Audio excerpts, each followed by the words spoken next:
What happens when one of Hollywood's biggest stars walks onto a morning show set and refuses to play by the rules? When the carefully scripted questions get thrown out the window and a simple interview turns into something nobody saw coming? That's exactly what went down when Tom Cruise sat across from MichaelStrahan on Good Morning America. And what started as a promotional appearance quickly became one of the most intense moments in morning television history. Before we get into this, make sure you hit that subscribe button and drop a comment below telling me what you think about celebrities standing their ground in interviews. Now let's dive into what really happened. The interview started normally enough. Tom Cruise walked onto the set with his usual energy, that trademark smile lighting up the studio. MichaelStrahan greeted him warmly, the two shaking hands as the cameras rolled. The audience applauded. Everything seemed standard. Cruise was there to talk about his latest action film. Strahan settled into his chair, cards in hand, ready to guide the conversation. "Tom, great to have you here." Strahan opened. "Let's talk about this new film. You're doing your own stunts again. I hear you hung off the side of a plane at 40,000 feet.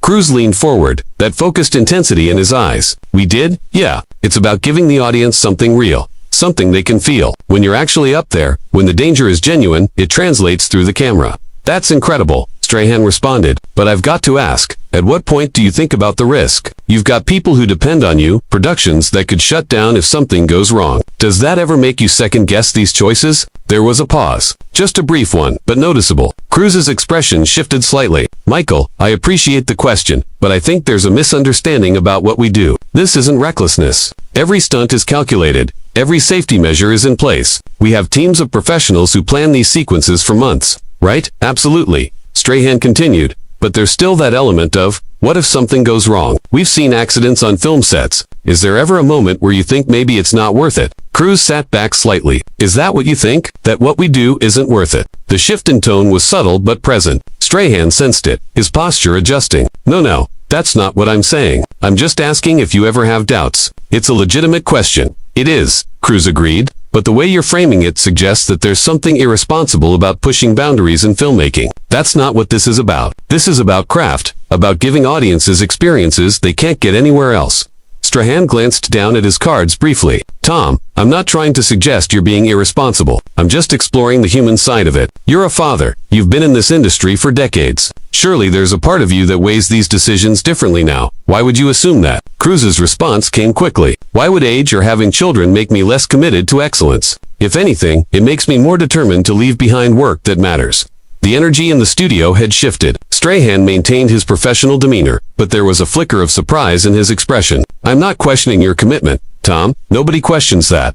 "Then what are you questioning?" Cruise asked directly. "Because it feels like there's an implication in your questions that what I do is somehow problematic. That taking risks in service of storytelling is something I should be ashamed of." Strahan held up a hand in a calming gesture. "Tom, come on now. I'm asking the questions that viewers want answered. People are curious. It's not an attack." "I didn't say it was an attack," Cruise replied evenly. "I'm simply pointing out that there's a perspective embedded in your questions that doesn't align with how I see my work. You're treating what I do like it's a hobby that's gotten out of hand, rather than a serious artistic choice."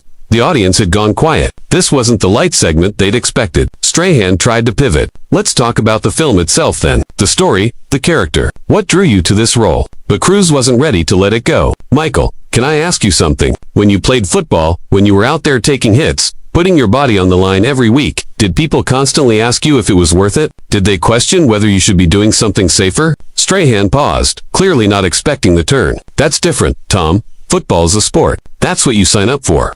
And filmmaking is what I signed up for," Cruise countered. "The difference is that when athletes take risks, it's celebrated. It's part of the game. But when someone in my position commits to the same level of physical dedication, suddenly it's reckless. It's unnecessary." Strahan shifted in his seat. "I don't think that's fair. I'm not saying any of those things." "You didn't have to say them directly," Cruise responded. "They're implied in the framework of your questions. Morning television has a format. You've got talking points, angles you're supposed to hit. But I'm sitting here as someone who's dedicated my entire life to this craft. And I'm being treated like I need to justify why I care about doing things at the highest possible level. Tom, I respect everything you've accomplished," Strahan said, his tone becoming firmer. "But part of my job is to ask the questions that people are thinking. And the reality is, when you're hanging off planes, people wonder about the why behind it. That's not disrespectful. That's journalism." Cruise leaned forward, his gaze steady. "Is it journalism, or is it sensationalism? Because there's a difference between genuinely exploring someone's artistic choices and turning their commitment into a spectacle that you can pick apart for entertainment. The tension was palpable now. Strahan's co-hosts looked uncertain about whether to intervene. Strahan took a breath, weighing his next words carefully. I'm going to push back on that a little bit, Strahan said. We invited you here to talk about your film, to give you a platform to share your work with millions of viewers. That's not exploitation. That's opportunity. And if the questions are tougher than you'd like, well, that's part of being in the public eye. Tougher questions are fine. Cruz replied, I welcome tough questions. What I don't welcome is the underlying assumption that what I do needs to be defended. That passion and dedication are somehow character flaws rather than strengths. Strahan nodded slowly. All right, I hear you. But you've got to understand. From where I'm sitting, I'm trying to have a conversation that's interesting and relevant. If that means asking questions that challenge you a little bit, that's part of the dynamic. Challenge me about the work, Cruz said. Challenge me about the story we're telling, about the choices I made as an actor. But don't challenge me on whether I should care as much as I do. That's not up for debate. Strahan glanced off camera briefly, perhaps getting direction, then returned his focus to Cruz. Let me ask you this then. When you're making these films, what do you want audiences to take away from them? Beyond just the thrill, what's the deeper purpose? Cruz considered the question. I want them to believe that anything is possible. I want them to walk out of that theater feeling like they've experienced something that expanded their sense of what can be achieved. It's not about me. It's not about my ego. It's about creating moments that inspire people, that remind them that limits are often just illusions we accept. That's a beautiful sentiment, Strahan acknowledged. But you can see how, from an outside perspective, the focus tends to be on you, on Tom Cruise, the daredevil. Rather than on those deeper themes, I can see how the media chooses to frame it that way. Cruz responded, the edge returning to his voice. But that doesn't mean I have to accept that framing or participate in perpetuating it. You have a choice in how you conduct this interview, just like I have a choice in how I respond. Strahan's jaw tightened slightly. Are you saying I'm doing my job wrong? I'm saying that maybe the job, as it's currently defined, is part of the problem, Cruz said plainly. That statement hung in the air like a challenge. Strahan's expression hardened. The practiced smile completely gone now. So we're the problem. The people trying to have a conversation with you, we're the issue. I didn't say you personally, Cruz clarified, though his tone remained firm. I'm talking about a system that reduces everything to sound bites and controversy. That would rather focus on whether I'm crazy for doing a stunt than discuss why the stunt matters to the story. Tom, you can't sit here and act like you don't benefit from that system. Strahan shot back, leaning forward now. The reason people care about your stunts, the reason they show up to your movies, is because of the spectacle. You're not making small independent films. You're making blockbusters that are marketed on exactly the kind of coverage you're now criticizing. Cruz didn't flinch. There's a difference between marketing a film and having my artistic choices questioned as if they're symptoms of something wrong with me. You can promote the spectacle without implying that the person creating it is unhinged. I never said you were unhinged. Strahan protested. You asked if it was worth it, Cruz countered. You asked if I second-guess myself. Those questions come from a place of assuming there's something to second-guess, that the default position should be doubt rather than confidence in one's abilities. Strahan shook his head, clearly frustrated now. That's not fair, Tom. I asked those questions because they're human questions. Everyone has doubts. Everyone weighs risk versus reward. Acting like you're above that, like you never question yourself, that's not being authentic. That's being defensive. I'm not above anything, Cruz said, his voice rising slightly for the first time. But there's a difference between having private moments of reflection and being publicly interrogated about whether my life's work is justified. You don't know what conversations I have with myself, what doubts I wrestle with in private. But what I'm not going to do is perform those doubts for an audience so people can feel better about their own limitations.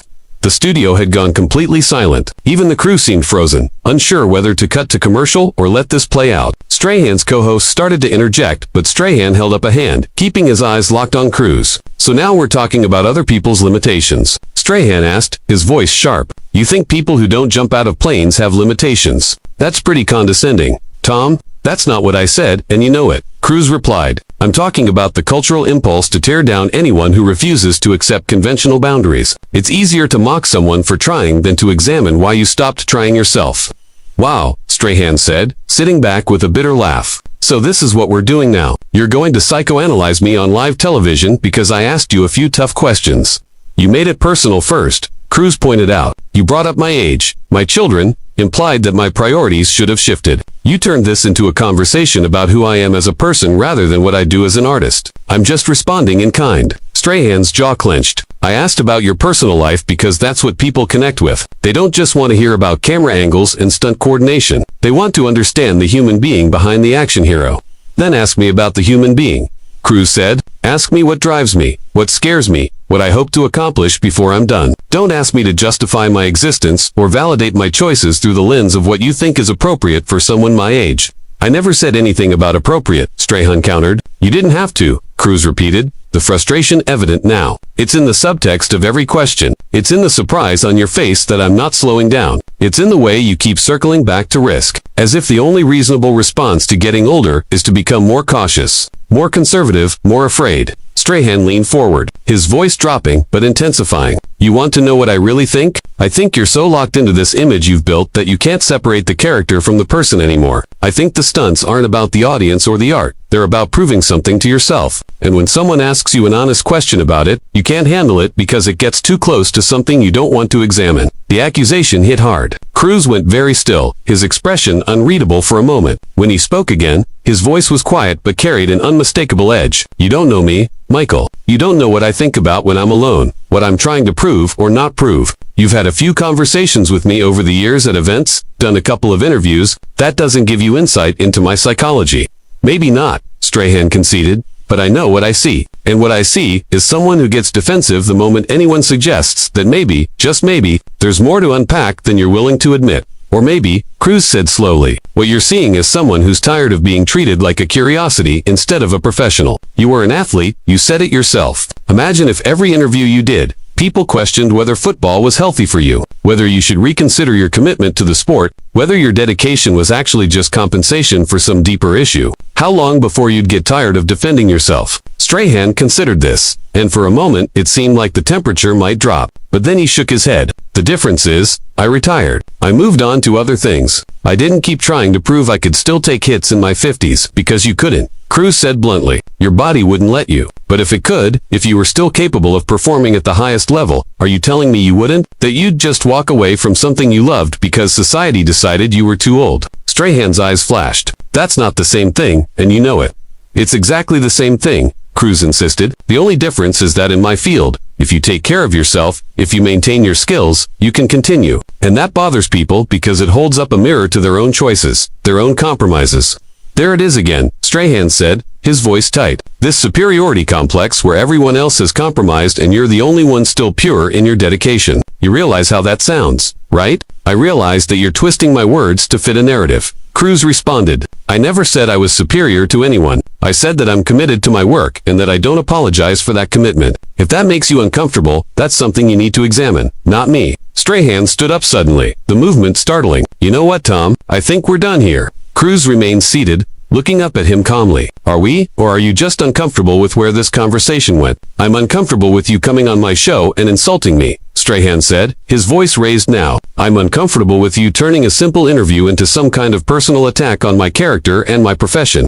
I haven't attacked anything, Cruz said, still seated, still calm. I've defended myself against assumptions and implications. If that feels like an attack, maybe that's because you're realizing those assumptions weren't as neutral as you thought. Strahan pointed at him, his hand shaking slightly with anger. You don't get to come in here and tell me how to do my job. You don't get to lecture me about journalism and integrity when you've spent your entire career controlling every aspect of your public image. I control my image because I learned a long time ago what happens when you don't, Cruz replied, finally standing up to meet Strahan's gaze. The media will create whatever narrative serves them. Truth be damned. So yes, I'm protective of my work and how it's presented. That's not a character flaw, that's survival. They stood facing each other now, the cameras capturing every second of the confrontation. The producers had to be losing their minds, but neither man seemed to care any more about the audience or the format or the consequences.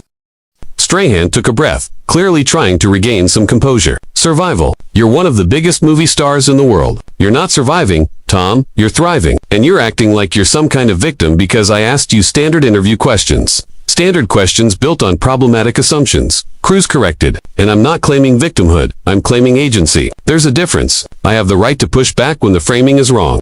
The framing is only wrong because it doesn't match the story you want to tell. Strahan countered, his voice still elevated. You want everyone to see you as this dedicated artist, this visionary who's misunderstood. But maybe, just maybe, you're exactly what you appear to be. A guy who likes the adrenaline rush and has convinced himself it's profound. Cruz's eyes narrowed. And maybe you're exactly what you appear to be, someone who traded in their passion for a paycheck and now sits in judgment of people who didn't make that choice. The words landed like a slap. Strahan's face registered shock, then anger, then something closer to hurt. You're way out of line. Am I? Cruz asked, not backing down. You've been out of line this entire interview, making assumptions about my motivations, my mental state, my parenting. But now that I return the favor, suddenly there are boundaries. Strahan's co-host finally stood up, trying to step between them. Guys, maybe we should take a breath here. We can go to commercial and regroup. No, Strahan said firmly, not taking his eyes off Cruz. We're going to finish this conversation. Tom wants to have it out. Let's have it out. Cruz nodded slowly. Fine, say what you really want to say. Strahan stepped closer, his voice low but intense. I think you hide behind the work. I think all this talk about art and dedication and pushing boundaries is cover for the fact that you don't know who you are when you're not on a set or in front of a camera. I think the stunts are the only time you feel real, and that's not healthy. Tom, that's not something to celebrate. The accusation hung between them, raw and unfiltered. Cruz stood perfectly still for a long moment, his expression giving nothing away. When he finally spoke, his voice was measured, but cold. You think you've figured me out based on what? A couple of interviews. Articles you've read. You don't know anything about my life. Michael, you don't know what I feel or don't feel, what makes me real or doesn't. Then tell me I'm wrong, Strahan challenged. Tell me that when you go home at night, when there's no crew around and no cameras rolling, you're genuinely content. Tell me you don't need the validation of the next stunt, the next impossible feat. Cruz's jaw tightened. What I need or don't need isn't your concern, and it's certainly not something I'm going to dissect for your entertainment or your audiences. You want vulnerability? Go watch a reality show. This is supposed to be an interview about a film, not a therapy session. You made it more than that the moment you started attacking how I do my job, Strahan fired back. I didn't attack how you do your job, Cruz said, his patience clearly wearing thin. I questioned the assumptions built into your questions. There's a difference. But you keep conflating the two because it's easier to be offended than to actually listen to what I'm saying. Strahan laughed, but there was no humor in it. I'm listening, Tom. I'm hearing you loud and clear. You're saying that everyone else is the problem. The media is the problem. I'm the problem. Anyone who dares to question you is the problem. But you're perfect. You're dedicated. You're the last true artist in a world of sellouts and compromises. That's a cartoon version of what I said. Cruz responded, his voice rising again. I never claimed perfection. I never said everyone else was a sellout. What I said, what I've been saying this entire time, is that I'm tired of having my commitment questioned as if it's pathological. I'm tired of people like you deciding what's appropriate for someone my age, what level of risk is acceptable, what constitutes healthy versus unhealthy passion. People like me, Strahan repeated, his voice dripping with sarcasm. You mean people who ask questions, people who don't just accept everything you say at face value. I mean people who think they have the right to diagnose someone they don't know. Cruz shot back. You just spent 5 minutes telling me what you think my psychological issues are, based on nothing but your own projections. And when I defend myself, you act like I'm the one being unreasonable. The studio was electric with tension now. Crew members were frantically signaling to producers, trying to figure out if they should cut the feed. But the two men were locked in, neither willing to back down. Strahan ran a hand over his face, frustration evident in every movement. You want to know what this really is? You can't handle that your carefully constructed image is being challenged. You've spent so long controlling the narrative that the moment someone pushes back, even a little, you fall apart. I'm not falling apart, Cruz said, his voice dangerously quiet now. I'm standing my